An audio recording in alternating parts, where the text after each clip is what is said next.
wild month. I actually have a really hard time believing that it's only been 1 month since the last time I talked to y'all with these new moon love notes because so much has happened. It's been truly, truly, truly a wild month with a lot of travel, very little time at home.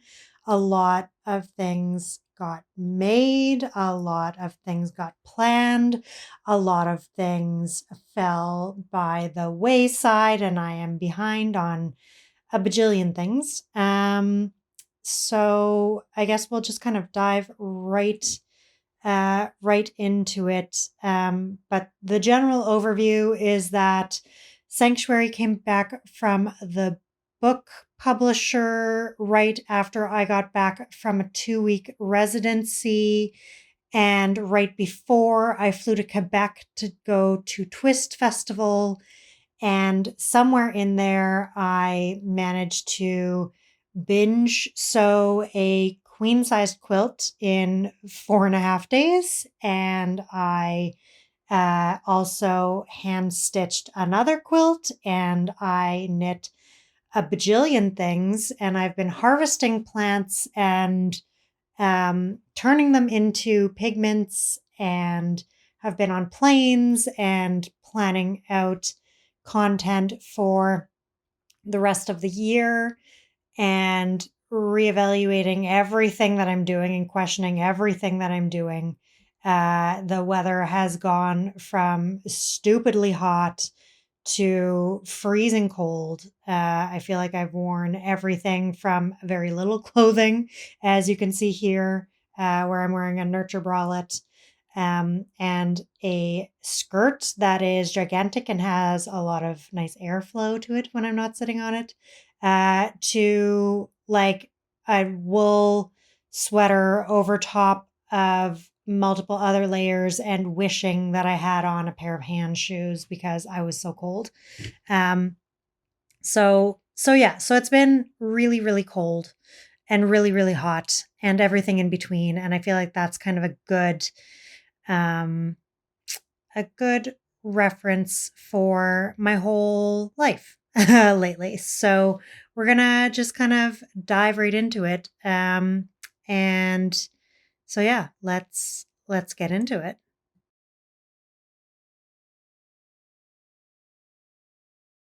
My me made wardrobe this month has consisted mostly of knitting, honestly, and even then, a lot of it has been like samples for other things. So this nurtured bralette that I'm wearing, I finished and I did a little bit of a photo shoot in the woods during my residency. And I bought a couple of overalls while I was doing my residency at Poor Michael's Emporium, one of which is going to end up in my goldenrod dye pot soon. But that's kind of all that I've managed to do. I fixed a hinterland dress that had a loose seam, and that's about it.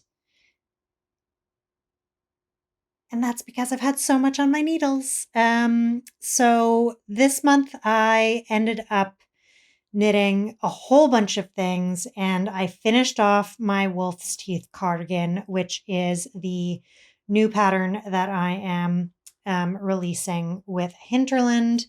Because I've been not only away, but like away from internet access and just general access to the cloud and all of my files for the vast majority of this month, I am like massively behind on getting this pattern written. I like panic sent a partial draft to my tech editor right before I left for Montreal because I knew I wasn't going to have access to my InDesign file to deal with that prior to being in Montreal. When I was doing my residency for 2 weeks, I didn't have access to internet, so I wasn't able to do all of the math that I was needing because my grading files live on the interwebs, and also I wasn't able to edit like everything. Just it all needs internet access one way or another.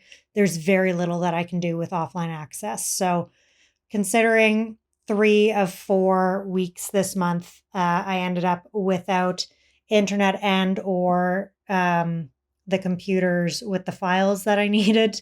I'm semi impressed with myself for having gotten the sweater done, photographed, and at least partially written as far as the final pattern goes. And so as a result, we're still not quite at the test knitting stages. Although one thing that I did notice during um, the test knitting for Sanctuary was that giving folks too long of a buffer when it comes to test knitting is actually a bigger problem than a short buffer.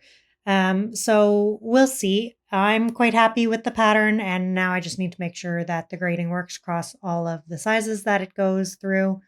Um, but as you can see here, I am attaching the buttons. And I would honestly say that the fiddliest part of this entire sweater is, of course, steeking it, and then you gotta knit your button band and sew on the buttonholes. And in the pattern, I suggest knitting the button band before you cut your steeks.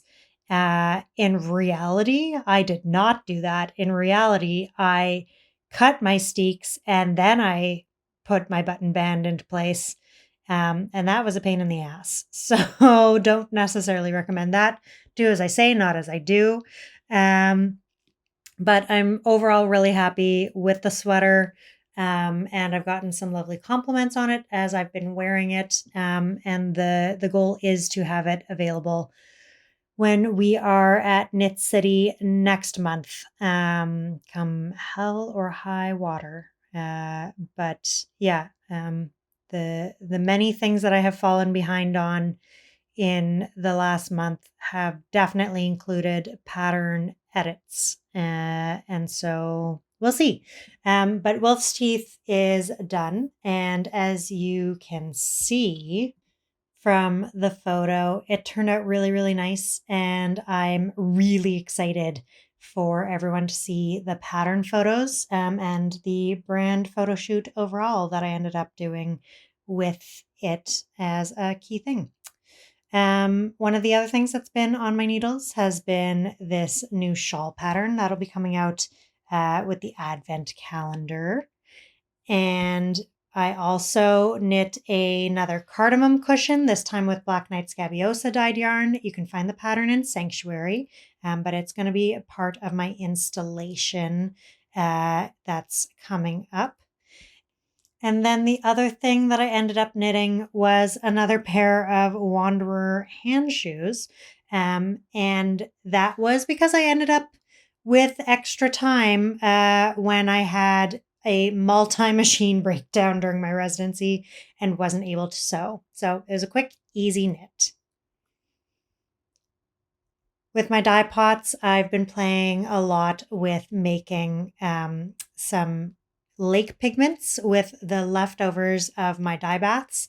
So as you can see here, I've got a mix of homegrown dye baths as well as leftovers from imported dyes, and that was Brazil wood from Mewa. And so I've been experimenting with making the lake pigments and then also using the pigment only and then turning it into a watercolor at the sludge stage.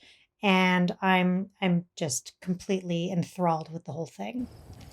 I have signed up for a bunch of classes, and as you can see from this loop of my Hopi Red Diamaranth, they grew gigantic. My veggie pods are doing really well, and I'm in the middle of harvesting a bajillion things. And so between that and diving into a bunch of Mewa School of Textiles classes this fall, I'm really excited for what my dye pots are going to be bringing to the table. Probably the most exciting thing that I should really give more time to and also feel like I don't have time is the fact that Sanctuary came back from the printers. And as you can see, it's so gorgeous. They did such a good job with printing it. The colors are stunning. The pages worked out so well. The book is this like beautiful hardcover, and the jacket feels wonderful. And you've got this like linen cover feel to it with gilded edges. And I'm just so stoked. You can buy it online. And then in the next little bit, you are going to be able to find a much longer video on YouTube about the process of making my 2022 Color Harvest quilt. And it's going to be part of my much larger installation, but a very large portion of the month, well, half of the month, I spent up at Riding Mountain National Park thanks to Manitoba Arts Council and Parks Canada. I did the Riding Mountain residency and I stayed at the Deep Bay cabin and I binge sewed a quilt. However, part of the binge sewing was because I had multiple machines die on me in all around the same time. So my machine died on me right before I went up to the residency, and I took it to the sewing repair shop, and the motherboard of it had died, and it was so old. I had an old Janome from 1981, and the motherboard was fried, and they don't make the parts anymore, so it is dead. And so then I got another machine from a friend that was also a mechanic or an electronic machine, and it also was not behaving itself, and I tried fixing it and it also didn't work. And so then my host from Parks Canada let me borrow her old Singer, but it, while being a mechanical machine and mostly a metal body, had old plastic dog feed gears. And so they shattered when I started sewing the quilt blocks. Um, and so then it was finally the fourth machine that I was lent by a local quilter named Brenda, and she saved my butt big time. And thanks to her, I was able to sew the rest of my quilt. So I did 60 hours of um, piecing the quilt. As you can see here, I was pretty fucking tired because I just did some marathon days. I got Brenda's machine on Saturday afternoon, and by Wednesday evening, I had finished binding off the quilt. But it was a bit of a gong show and more than a little bit exhausting. And honestly, wasn't that much fun, but that is neither here nor there, really. And the good news is that I did end up finishing this queen size quilt. So you can see here I was piecing the top after I had sewed the quilt blocks together. Each quilt block is a different dye plant from 2022. And it's really, really stunning. And I'm really excited to share the full video with you. It's going to be like a feature length documentary. But I did want to just put a little kind of sneak peek here. Part of why I really wanted to finish the quilt while I was still up at the residency is because the Deep Bay cabin is this beautiful historic log cabin. And in the bedroom, which has this gorgeous, as you can see, wireframe bed, it has, of course, the iconic log frame walls. And then that map that's hanging above the bed is actually an old historic map of Riding Mountain National Park. And so I really wanted to be able to photograph the quilt in on the bed with also some locally dyed or dyed with local plants pillowcases. And then I also ended up hand stitching another whole cloth silk quilt dyed with Black Knight Scabiosa while I was up there, whilst I was waiting for a working machine. And I'm wearing my Tango Cosmos dress there. And it just felt like if I wasn't going to be able to get the quilt done, I was going to be really sad. So as you can see, I did manage to get it all done. Here's the Black Knight Scabiosa quilt. There are some better shots coming up that you're going to see that are a little bit more accurate as far as the colors. Of course, inside the log cabin, everything is a little bit more skewed color wise because you're dealing with these giant old logs just kind of throwing the light and relatively small windows. But I was really happy to get it all done. I got a shit ton of making done at the cabin, and yeah, it honestly feels like a lifetime ago at this point. But it was a really huge part of this month, and I'm really grateful that I had the opportunity to be up there. So there you go.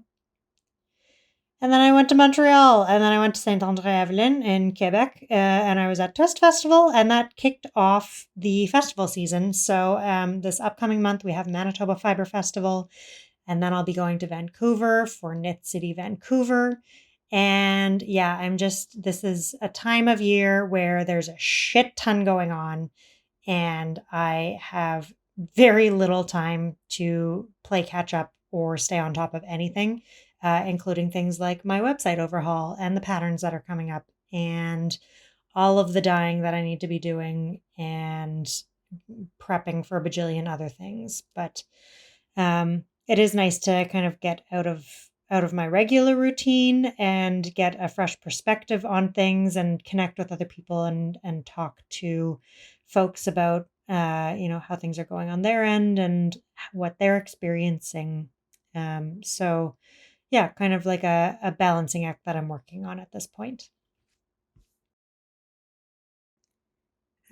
So while I was up at the residency, I ended up actually doing like a whole brand photo shoot for the overhaul that I'm doing on my website. And that will hopefully do a better job of helping to kind of differentiate the different things that I'm working on these days and the focuses that I have between developing curriculum for students with natural dyes and working on installation pieces and kind of more contemporary craft pieces, and then also, of course, Sunflower Knit having its home as well with all the things that it encompasses between the community on online courses and um, the shop and patterns and all of that. So yeah, it ended up being kind of great because I managed to make so many things right before and during the time that I was up at the park. And then the last days that I was there, we had decent weather. And so I was able to get some really stunning photography done. That quilt that you saw about a minute ago on the bed, this is a much more accurate color reference for it. So you can see just the depth of colors so much more. There's like teals and gorgeous blues, and the Black Knight Scabiosa is just delicious. And so this fabulous moss and lichen covered bench is pretty near. It's like maybe a 5-minute walk away along a pretty overgrown trail on the waterfront, and I'm like feet away from the water. And if I had sound on here, you'd hear waves lapping, but then also boats and people yelling and stuff like that because I'm also not very far away from lots of people. So it wasn't exactly like a nice private, be away with your work and enjoy nature undisturbed kind of experience. But it was in nature, and there were these gorgeous little places that were tucked away that people were not so frequent with, including this lovely moss and lichen covered bench that played very nicely in for the photo shoot I was working on. So you can see here I'm working on those strength socks that I was knitting, and that is probably about as much knitting as I got done on them this month because I was working on other things. Um, but yeah, it's been pretty wild. There's a lot of stuff that I've been kind of reevaluating and thinking about, and I think it all keeps coming back to similar thoughts and ideas, and I've kind of shared what I can at this point, but I am excited to share this overhaul with all of you in probably another 6 to 8 weeks, because I think it's going to really represent more where I'm at these days than the website kind of currently shares. And hopefully it'll be a little bit easier to navigate to find things as well. That's my kind of goal with it all. So we'll see.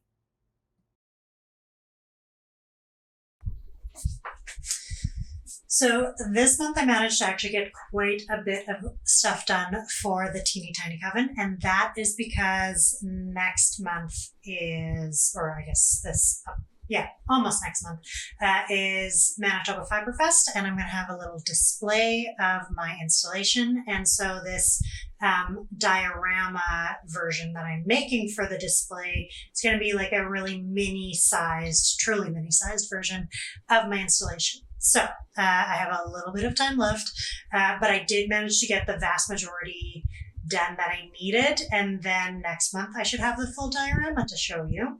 So this month we finished off our lovely little bed, and we have a new addition to the teeny tiny coven, and that is Fern here. So Fern is made entirely of locally dyed plant fabrics and materials. So the fabric that I used for the body is, I used the same pattern as I did for Abigail Wren, but Fern ended up being a little bit larger. Abigail kind of comes up to like here on Fern, so it still fits like sizing wise, but I think I just ended up having slightly smaller seams, which resulted, of course, when you're working on the scale, in a larger body. And so Fern is made with a linen fabric that was dyed with black walnuts. And then I actually ended up, because I have this lovely top bun of leftover yarn that was dyed with black knight scabiosa, and as you can see, the bun is quite large, I ended up actually putting the little sweater that I had knit earlier onto Fern's body before I put the hair on, and I don't plan on this coming off. So as you can see, Fern has no bottoms at the moment. I haven't decided what the bottoms are going to be. It might be overalls, it might be some sort of pants or a skirt, or maybe an overdress. I don't know. But yeah, Fern needs some sort of pants. But then, yeah, so we have this cute little sweater that I knit earlier, and then the hair is the black knight scabiosa, and this is just leftovers from Slavic sock from the bralette that I had knit. And then the little face is sewed with, I believe it was sumac dyed, and it's the Tussa silk thread. So same thread that I used for Abigail Wren, just to stitch a cute little face on. And so yeah, so we've got another new addition. Oh goodness, she's very top heavy, as you can see. This little top knot's very heavy. So Fern is going to pretty much always be leaning on something going backwards. And then I made things for our bed. So again, I made this bed earlier using the Anwood tutorial, and then I made a little cushion that is stuffed with Canadian wool. It's actually scraps from my harvest quilt. And so it's been dyed with marigold fabric. And then we've got also marigold fabric, but this of course was treated with iron, which gives us this green. No, that's a lie. This is European buckthorn berries dyed with some iron. And so it scraps also from the quilt on the bed sheet that I used as the backing of the quilt. So this is from scraps of that. And again, I used the Anwood tutorial to make this tufted mattress, and it's like a French cushion style. And so yeah, so that's that little cutie pie, also stuffed with the leftovers of the wool batting that I used for the quilt. And so as you can see, fits perfectly into our little bed frame. And then there's our cushion, and then Fern fits nicely on it. And then this is also Black Knight Scabiosa scraps of my pasture DK that I used to knit the cardamom cushion that is going into the installation. And so it is about, I would say, like kind of maybe 7 by 6.5 inches or something like that. And so as you can see, it fits quite nicely, hangs over the bed. Originally, I was planning on making a full quilt, and I may still do that, but basically all this is a good size swatch. So even if you wanted to have like a fancier quilt or a fancier knit blanket for your doll, you could totally just knit a nice swatch. And then we have a little doily, which is went into a Tango Cosmos pot. And so it's just our little mat, our little rug. And then these little cutie patooties I just made, and they are made out of Fimo clay, so like the Sculpey oven baked clay.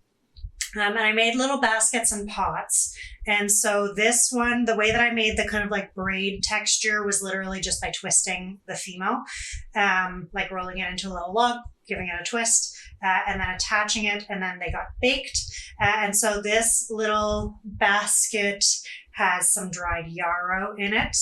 And then this little plant pot has some tansy in it. I have some fresh tansy as well as some dried tansy. And of course, the fresh tansy will end up drying. In order to keep them in place, I actually ended up just putting glue, like hot glue, into the pot and then shoving the tiny stems in. So there's that. And then we have one other cute little pot that has slightly kind of like a flared edge. As you can see, it's not super deep, so I'll probably end up having to do the same thing where I put some hot glue in the middle whenever I decide what I'm going to put into it. And then I did the same thing with that twisted edge added to the edging, just to give it a little bit of texture. And I wasn't too concerned about the way that it looked in the middle, because I knew there would end up being some sort of plant thing that covers up the rough edges. So that's our additions to the Teeny Tiny Coven this month. And like I said, next month I should have like a full diorama that you'll see where all of this actually goes into it. And so yeah, I'm excited to show you what that ends up looking like. But this is our creation this month. So as you can see, a lot has happened this month. I am massively behind on so many things. But stay tuned on YouTube for the much longer video about our quilts creation, and stay tuned in the next couple of months for the website's overhaul and all that entails. So thanks for joining me this month, Sweet Peas, and I will see you next month with our next new moon love notes.